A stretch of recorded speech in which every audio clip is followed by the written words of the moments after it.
It is a prime ingredient that fuels the fires of imagination.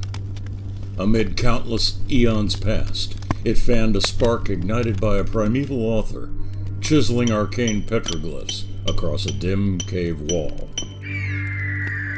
This life-giving current once grew papyrus for paper and dried vibrant oils brushed over canvas.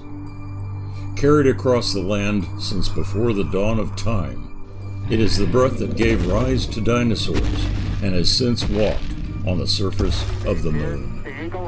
Manifesting as a placid breeze, it stirs memories of childhood, or as a turbulent vortex, ripping up the pages of history.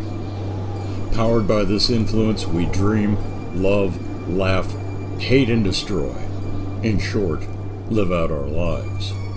A gust of this disturbance carries the potential to scatter fog surrounding the unknown. Drifting through frequencies of time and space, thin air is inhaled for the first time and exhaled at the last. Don't try to catch your breath.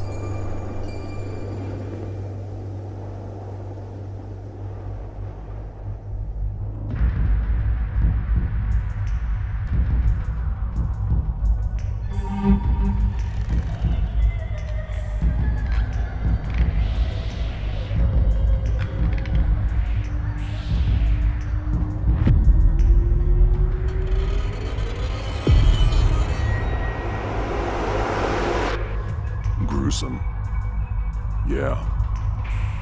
Never seen anything like it in all my 20-odd years on the force. That is, not until 11 months and 30 days ago. Halloween Eve. Me? The name is Gus Abbott. Detective Gus Abbott. Portland PD, Homicide Division.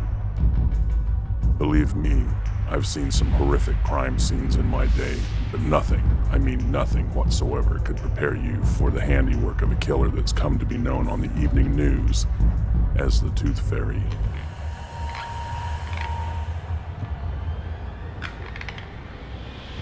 Killer, did I say? No. Killer would describe a singular event, a limited engagement, random, premeditated, accidental or otherwise. Now I'm standing over victim number 31. Nothing remotely in common with any of the other 30 casualties beyond the method of execution. As the given name implies, our at-large perpetrator seems to be fixated on teeth. No, not just fixated. That would suggest a simple fascination, a hobby, like stamp collecting.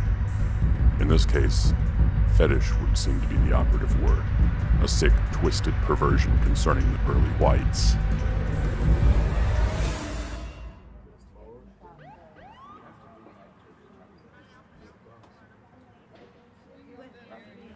Detective Abbott?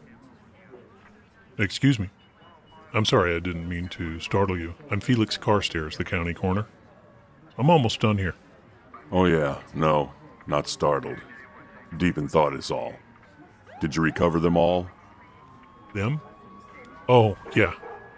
I've managed to round up every tooth but one, the left maxillary central incisor. It'll be down the drain pipe in that crusty old sink back there. I don't know. I'm gonna need a monkey wrench if I'm gonna check it out. Yeah, right. Monkey wrench. The landlord's out there in the hall. Gotta be a toolbox somewhere in this dump. If I were you, I wouldn't bother breaking a sweat. This perp always collects a memento. This time, a left maxillary central incisor. I believe in being thorough, Detective. No stone unturned, isn't that it? I should twist off the pipe just to be certain. Knock yourself out, Carstairs. You'll come up empty. This time the fairy needed one of those highly sought-after two front teeth. Couldn't wait until Christmas. Christmas, Detective? Yeah, you know, the old song that kids used to sing. All I want for Christmas is my two front teeth.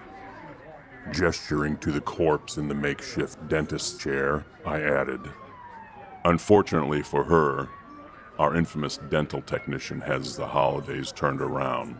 I guess this is proof of a nightmare before Christmas. Yeah, nightmare all right. I'll be having a few more of those after sifting through all this gore. Carstairs stood across the body from me and pointed down at the blood-soaked feather pillow that had been carefully tucked underneath the head of the victim. Have you checked? You must have been following this case pretty close, Carstairs. You seem to know all the nasty details. Well, just as sure as I am that you won't discover that missing tooth in the drain pipe, I know there's a nickel under this pillow. Just as certainly, we won't find any prints. Heads or tails? Slipping my hand beneath what was clearly an unnecessary headrest for someone who could no longer appreciate comfort, I retrieved the little silver calling card, gripping it lightly by the rim and then dropping it into the plastic evidence bag.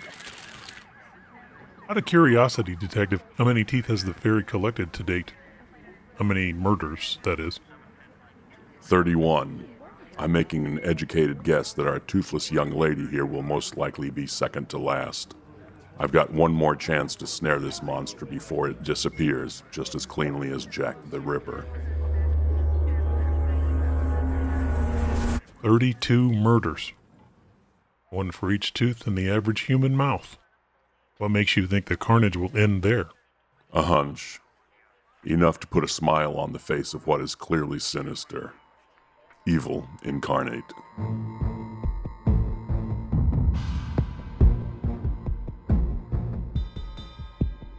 A formal introduction to Detective Gus Abbott, tireless crime fighter in search of one of the most horrific serial killers in this or any other century. With a collective head count of 31 random fatalities, the infamous Tooth Fairy has unleashed a reign of terror on the citizens of Portland, Oregon for nearly a year now, an incredible tally of shattered lives that may very well be coming to an end in 24 hours or less. You see, the detective's theory is quite an accurate piece of deductive reasoning. Tomorrow is Halloween. One more kill, and the fairy will get away, literally, by the skin of someone else's teeth, leaving this detective and you wondering what nameless, hideous ghoul still lurks out in the darkest corners of thin air.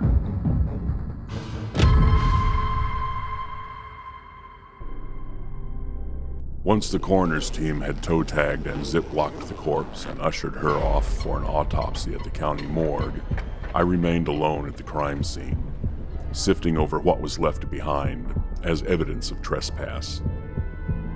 Plenty of evidence. Blood spatters across 2 of the 4 walls of a room that didn't amount to much more than an abandoned storage closet. Even as grotesque an act as the after effects blatantly implied, in my mind at least, they paled by comparison to the meticulous details of premeditation. Of course, the moldy sink at the back of the room, the article of interest for Carstairs, was a fixture in the room since the building's long-ago construction. The same could not be said of anything else contained therein. Several large glass jars, haphazardly labeled chloroform, lined the floor beneath the far wall. I say haphazardly, not because of some useful cursive scrawl that I could use to analyze the letter formations, connecting the strokes, and baseline alignment for a handwriting match, but rather a corrosion-stained strip of label marker tape that had been affixed to the side of each jar with careless disregard. Only one of the jars appeared to hold less of the liquid, indicating that it apparently didn't take much, at least this time, to subdue the victim. Then again, how to explain the bloodbath? Surely, had the unfortunate patient been rendered unconscious, the deed would not have produced the splattered projectile spray to either side of the examination chair. Equally unnerving was the apparent lack of an obvious cause of death. No knife or bullet wounds, no ligature marks on the neck to indicate strangulation, no blunt force trauma, nothing.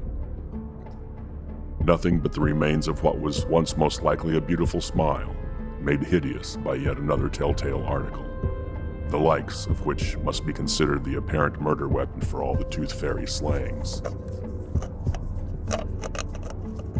A blood-soaked pair of vintage dental extraction pliers, hardly an effective lethal tool in my mind.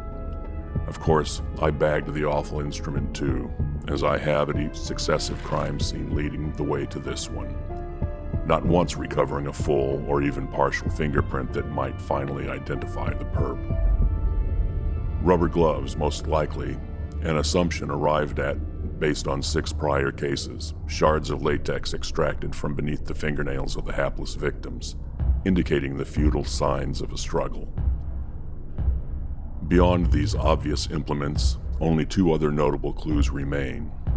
1, a ring of crimson-colored candles situated in the back corner of the room, now nothing more than a melted pile of wax. And 2, a vintage 18th century lithograph of a crude tooth extraction affixed to the wall above the sink.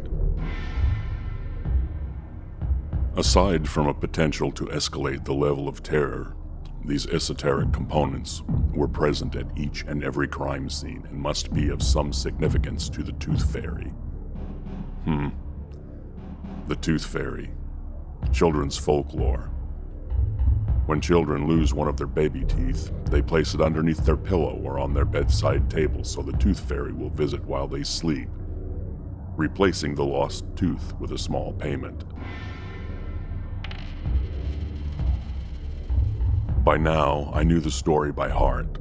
A fairy tale, in this case, without a happy ending.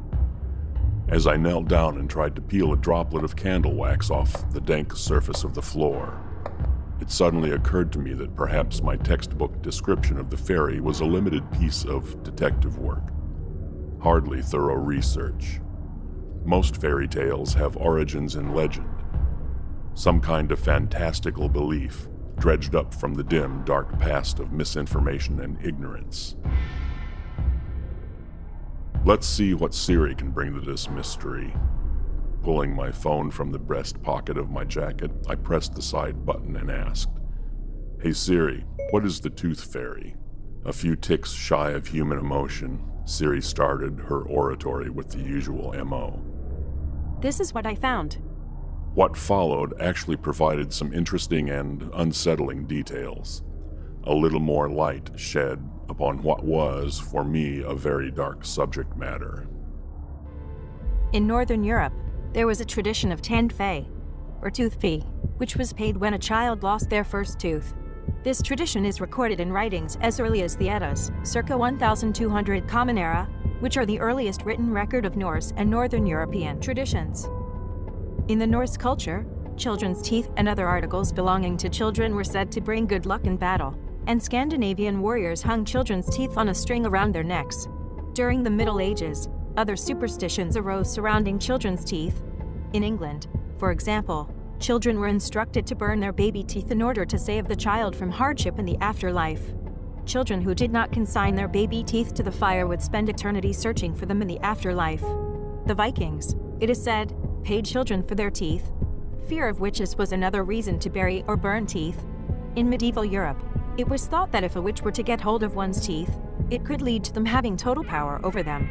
The rituals associated with the Tooth Fairy in the United States also bear an eerie resemblance to rituals used to protect children from supernatural kidnappers such as trolls and fairies. Stories about human children being snatched from their cradles by trolls or fairies and replaced by a shape-shifting troll or fairy baby are common in folklore. There are also parallels to these stories in non-European cultures. Teeth, because of their apparent indestructibility compared to other body parts, have historically been seen as a form of magical protection against evil. They are used in cultures all over the world as protective talismans. Placing a tooth near the bed of a child could be thought of as a way to protect the child from harm or as a sacrifice of sorts to the supernatural creatures that might otherwise take the child. Well, isn't that a kick in the teeth? I was about to pocket my phone when I heard Siri's muffled voice continue speaking from underneath my coat. See also, mouth and oral abnormalities, and anodontia. Ano what? Siri, what is anodontia? Without so much as the slightest inflection of dread, I was provided with an answer to a question that made my blood run cold. Anodontia is a rare genetic disorder characterized by the congenital absence of all primary or permanent teeth. It is divided into 2 subsections: complete absence of teeth or only some absence of teeth. Siri, It stop. is associated with... Deciding to dig a little deeper, I asked, "Siri, how rare is anodontia?" There was a momentary pause before she answered. Here's what I found. The prevalence of anodontia is unknown, but it is a very rare disorder. Anodontia occurs in less than 2 to 8% of the general population in regards to permanent teeth, and 0.1 to 0.7% in primary. Then, based entirely on a hunch that was now taking shape somewhere in the back of the gray matter of my fevered brain, I added, "Siri, call headquarters." Calling headquarters. For the first time since this case got dropped unceremoniously in my lap, a vital clue may have just now presented itself, and considering the lateness of the hour, I'm down for grasping at straws. Saul Eckert, one of the other detectives in my unit, picked up the call. Homicide, Eckhart here. "Yeah, Saul, Abbott. I need you to run a check on something for me. Looking for any and all patients listed in a statewide database diagnosed with a rare disorder called anodontia. Search medical and cross-reference dental for me. Get a who's who and give me a shout back ASAP if you get a hit." Finally got a break in the case, eh, Abbott? Something that sets your teeth on edge? "Yeah, Saul, and here you thought I'd bitten off more than I could chew." Yeah, I'll call you back in a few. Feeling as if the walls of the room were closing in, I scrambled to my feet and headed out to the door. Eager to clear my head and make room for this new theory, I was seeing through a looking glass now, an epiphany of both motive and modus operandi. Clambering my way up 2 flights of an old dilapidated staircase, I pushed open the door leading out to an alley behind the building and let it slam shut behind me with a loud, screeching echo that reverberated between this and the graffiti-stained building next door. Darkness prevailed down the alley in both directions. A dull sepia-tone coloration, cast on brick walls, garbage cans, and a liquid reflection of rippling puddles in the cracked asphalt. Steady rain fell from the muted, overcast sky, making the scene look even more bleak and foreboding. As I stood there like a wet puppy, letting the rain pour down my face in cold rivulets, I started reading some of the more decipherable, spray-painted messages until one, in particular, caught my eye. It was a quote from the Bible, Job 41:14, that read, "Who dares open the doors of its mouth, ringed about with fearsome teeth?"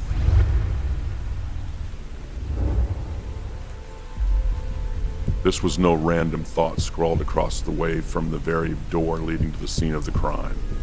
This crude message was a prologue to the Tooth Fairy's 31st chapter in a book of the damned, perhaps even a mockery of the intended epistle. Additionally, it was a handwriting sample from the killer. Was the Tooth Fairy getting sloppy? I quickly popped off several pictures of the message with my phone, then just stood there in the steady downpour, surveying the surrounding grounds beneath.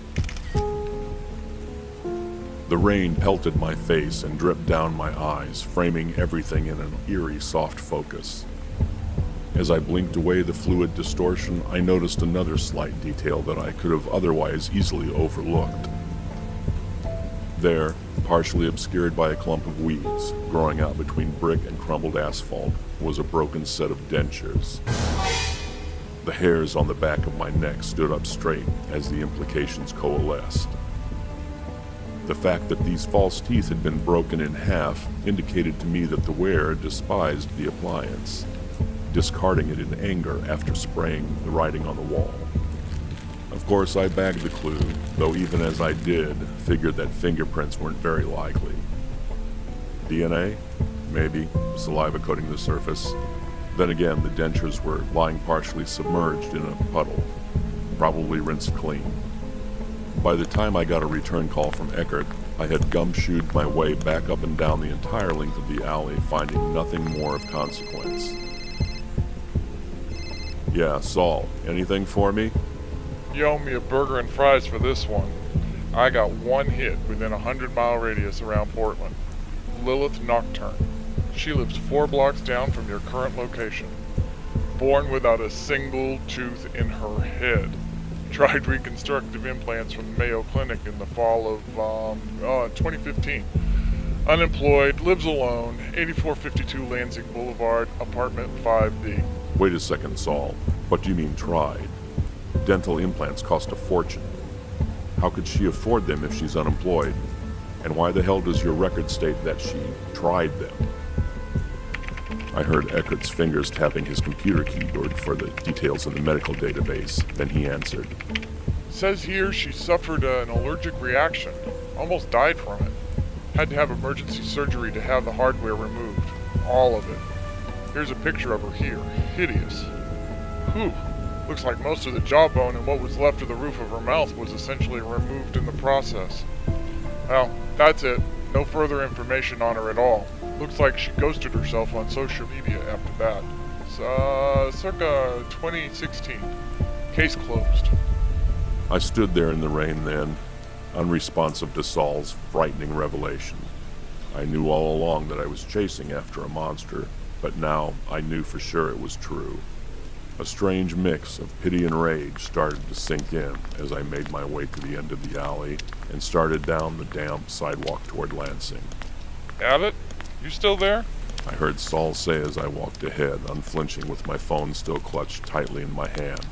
Yeah, still on the line, en route to 8452 Lansing Boulevard, apartment 5D. Holy shit, Abbott, call for backup. Don't go it alone. You have no idea what you're going up against. I tapped the screen and ended the call. Eckert would most likely send in the cavalry, but not before I had the chance to end this for good, and all on my own terms. I reached the entrance to the Dixon building about 5 minutes later and stepped inside the dark recesses of the lobby.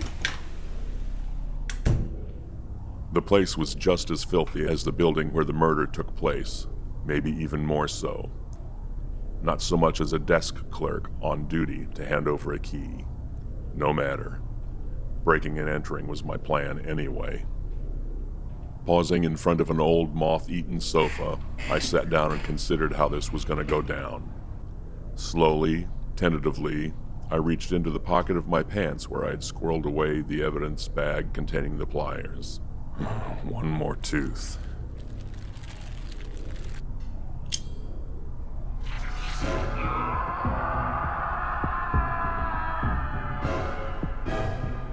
The pain was excruciating. I mean, I've had a root canal before, but that was under a local with a nose full of laughing gas. Then again, this was no laughing matter. The elevators were both out of order, so it was going to be the gloomy stairwells all the way. By the time I hit the landing on 5, a good deal of blood loss had already occurred. Enough that I was going to look pretty horrific myself, perhaps adding to what I hoped would be the element of surprise. Apartment 5D was apparently at the far end of the hallway, a passage lit solely by a thin beam of ambient sunlight cutting through a hole in the boarded-up window behind me. Ancient wallpaper, stained by who the hell knows what, lined the hall on either side as I advanced, dodging piles of foul-smelling litter scattered everywhere across the battered and broken linoleum tile. I passed by several closed doors on the way, firmly bolted from inside, and several others hanging open a crack with odd, guttural sounds issuing from within that could barely be described as human. Other dim apertures seemed to be broken thresholds to a tortured bellowing of anguished moans, sadistic laughter, screams of pain, and quiet, sobbing misery. Essentially hell on earth. The kind of place where nightmares are born, either physically or mentally. Yeah, I was in the right place. As I stepped up to the door at the end of the hall, I halfway expected a sign above the door reading, "Abandon all hope, ye who enter here. 5D." I chuckled under my breath at the irony. D for damnation. Drawing my piece, I positioned myself along the leading edge of the doorframe and pounded on the door with the grip. "Lilith Nocturne, Portland PD, homicide. Open up, ma'am." The aged entryway rattled on its hinges, giving me the impression that it wouldn't take much to bring it down. I gave my suspect several more seconds to respond, ample time to either reply or attempt an escape, and I'll be damned if she was getting away. Throwing my considerable weight into it, I easily smashed my way past the barrier,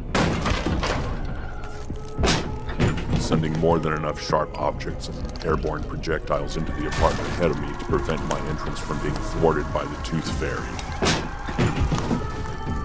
Forward momentum barely slowed by the moment of impact. I plunged ahead through the debris like a runaway juggernaut, ready to shoot first and not bother with asking questions later. As the fragments of the door clattered to the floor around me, I got my first sideways glance at my murder suspect. Crouching behind an old, moth-eaten velvet chair in the far corner of the room, she wasn't cowering, hardly that. She looked more like a wild animal preparing to strike. Her shadowy form leaning forward, threatening toward me. Without even so much as a second thought, I fired off a shot. In the split second it took for me to pull the trigger, this apparently disembodied apparition vanished in a puff of smoke that rose in curling wisps above the chair. It should have been a direct hit, but instead, I saw the slug puncture a ragged hole in the wall behind where she had been. Seconds later, a loud, echoing cackle rang out from the adjoining room. A high-pitched female voice that sounded more like a banshee than a human being. The otherworld gibbering seemed to be sustained for an unnaturally long time, certainly long enough for me to cross the distance to the room and peer inside. Now, I'd like to think that an extensive career in law enforcement would count for something. Exposure to enough vicious acts of violence over the years to become sufficiently desensitized? Academy training to prepare you for the worst-case scenario? The vision before me proved me wrong. What I saw is, and will always be, that worst-case scenario. What I saw in that room looked like, to me at least, to be less a broken-down tenement bedroom than a room in hell for the criminally insane. The walls were not padded, but rather etched completely from floor to ceiling with enough handwriting samples to arrest my perp 1,000 times over. Rants, newspaper clippings, arcane writings, and quotes. Gibberish. Strange symbols and several phrases written in what I recognized as Latin filled every square inch of mold-stained plaster. Hanging like ornaments on a tree, suspended on long strings taped to the ceiling, dangled countless automobile air fresheners. Tiny green and white paper pine trees, long since having lost their effectiveness, judging by the overwhelming stench that completely permeated the dim chamber. Crimson-colored wax candles situated on a bedside table provided the only source of illumination, the same as those left behind at the crime scene. In the flickering light, the shadows they cast danced and twitched like a lazy strobe on the surroundings. I saw a bed, headboard butted against the far wall and reaching out toward me like a rotting altar of the damned upon which lay my withered quarry. Whether human, demon, specter, or a grotesque mutation of all three, I could not decide. Lilith Nocturne, aka the Tooth Fairy. The killer sat bolt upright at the head of the bed, propped up on a mound of ragged, blood-stained pillows and staring back at me with cold, dark, lifeless eyes. I could hear the low, gurgling rattle of her labored breathing as she struggled to inhale. The act itself causing a thin strip of gauze bandage covering her lower mouth and jaw to flutter and fold in on itself. Ringed along the exposed gap between the putrid, saliva-caked gauze were teeth. Not her teeth. Not teeth firmly embedded within a gum line, but rather a haphazardly arranged collection held loosely against her face in anatomically correct order by the bandages that encircled her head many times over. Not a mouth, but an empty, asymmetrical hole, hung open at an odd angle like a broken trap door leading to rotting, infected, soft tissue that must have once been a tongue. Waves of mind-numbing nausea shook my confidence and resolve to the core, and I stumbled awkwardly into an old wooden table behind me, splintering those spindly wooden legs and sending whatever was situated on the tabletop crashing to the floor. Seemingly startled by the sudden clatter, the old hag let out a guttural moan and pointed a gnarly, accusatory finger in my direction. Scrambling back to my feet, I quickly raised my sidearm and held a bead straight between her eyes. "Lilith Nocturne, you are under arrest for the so-called Tooth Fairy murders." Even as I blurted out the statement, I was already thinking of how ludicrous it sounded.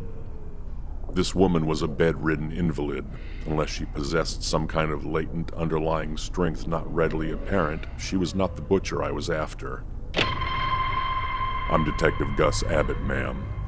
You're the prime suspect in a string of murders that started 1 year ago today." The old woman barely responded as I slowly circled back toward the foot of the bed, crunching across broken glass and fragments of the table, razor-focused. That is, until my foot came into contact with something substantial lying in my path. Glancing down, I saw a picture frame holding some kind of official-looking certificate. Godfrey Thomas Nocturne, Doctor of Dental Surgery. Then, from somewhere out of the flickering gloom, a hand holding a chloroform-soaked rag reached out from behind me and wrapped itself forcefully around my face. I remember dropping my gun as I started to collapse. And then, nothing.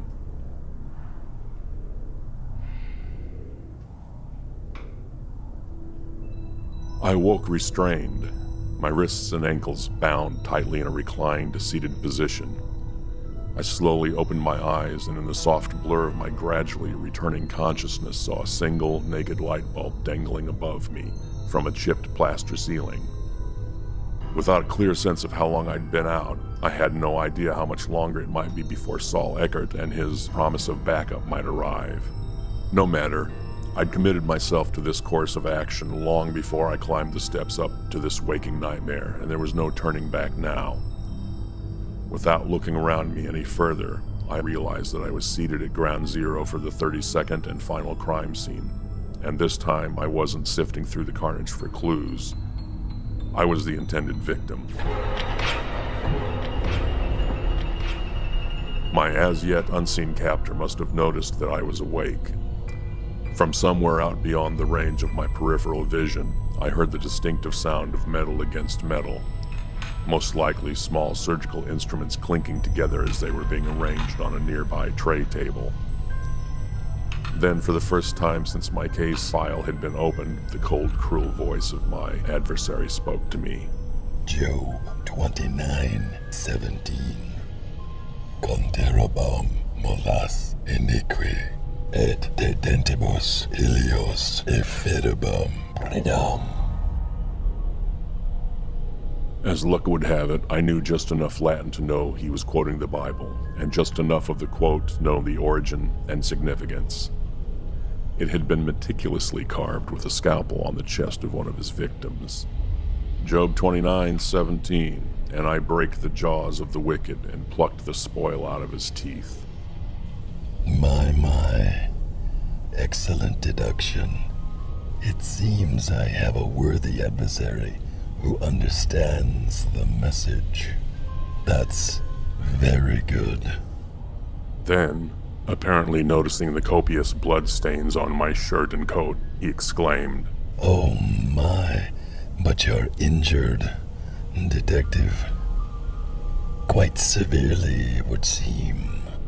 Not wishing to spoil my surprise just yet, I made up a perfectly believable lie.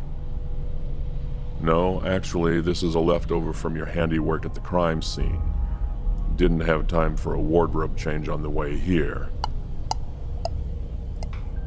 Yes, I suppose I did get a bit carried away. Exhilaration, you know. My work nearly complete. You can't blame me for being a bit overzealous now, can you? How you conduct your business is inconsequential. That I stop you is my only concern. And stop me you shall, Detective Abbott. Your investigative prowess has served you quite well. Led you straight away to the infamous Tooth Fairy Killer. In fact, saved me the trouble of sizing up my next patient.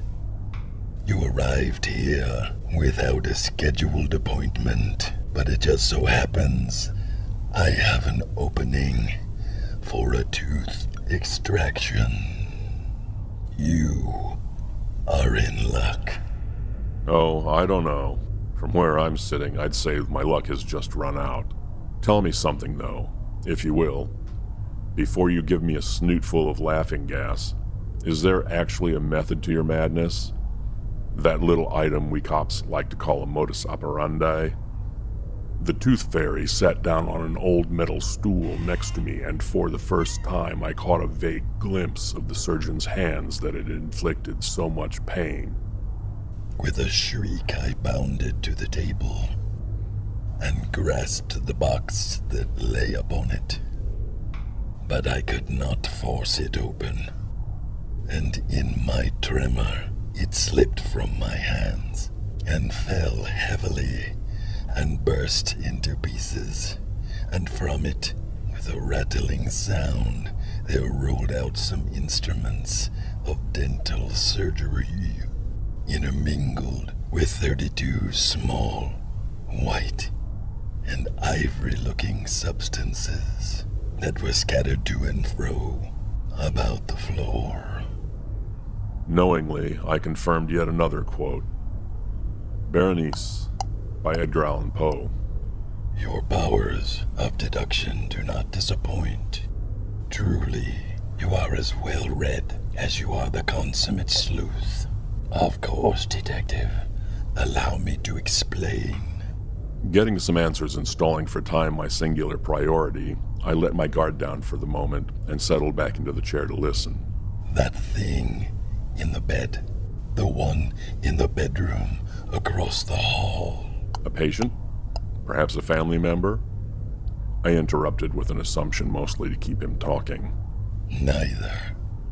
That, Detective Abbott, is a doppelganger, a shape-shifting creature from some nether region that was placed in the cradle next to me at the exact moment of my birth.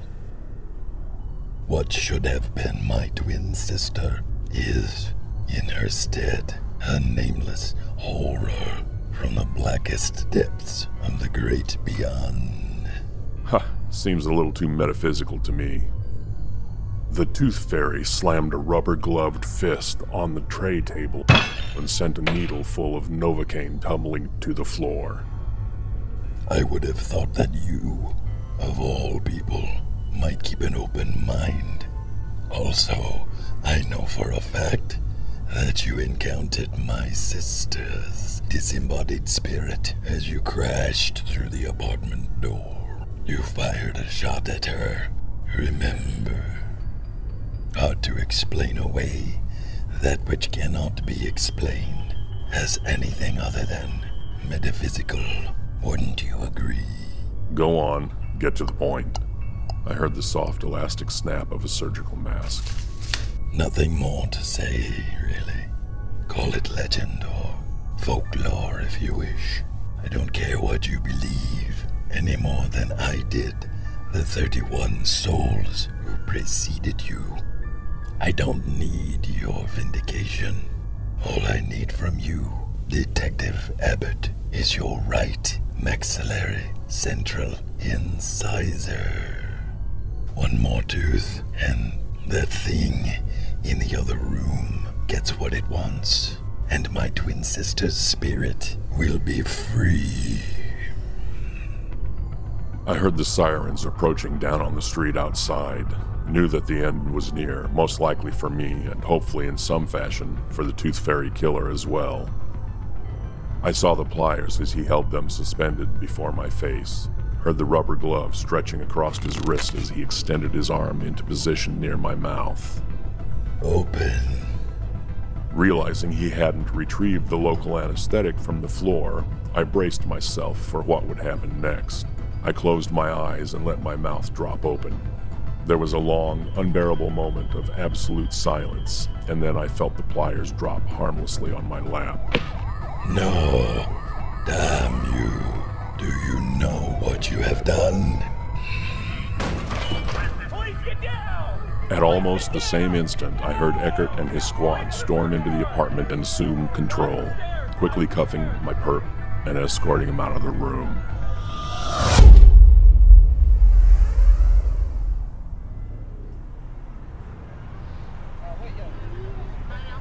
Saul Eckert made quick work of the leather bands holding me down, then clapped me on the back as I stood and thanked him for leading the charge that ultimately saved my life.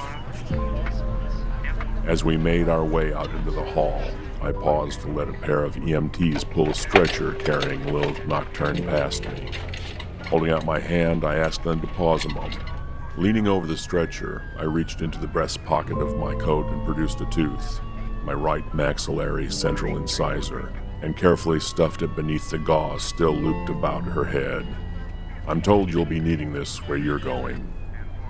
No sooner than I had imparted the memento, Lilith Nocturne's body simply vanished before my eyes. And out from under the disbelieving gaze of the medics who had been transporting her. What the hell? As you were, gentlemen. Just confirming a theory that could have saved you the trip.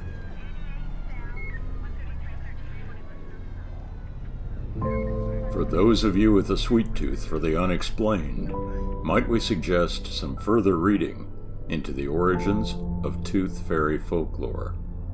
All manner of sinister beings and equally dark intentions make up the stuff of legend. Plenty of frightening Halloween fodder to set your teeth on edge. Not the definitive answer you were looking for? Nothing ever is. Especially out in the Shadowlands, the places where folks like Lilith Nocturne wind up once they have vanished into thin air.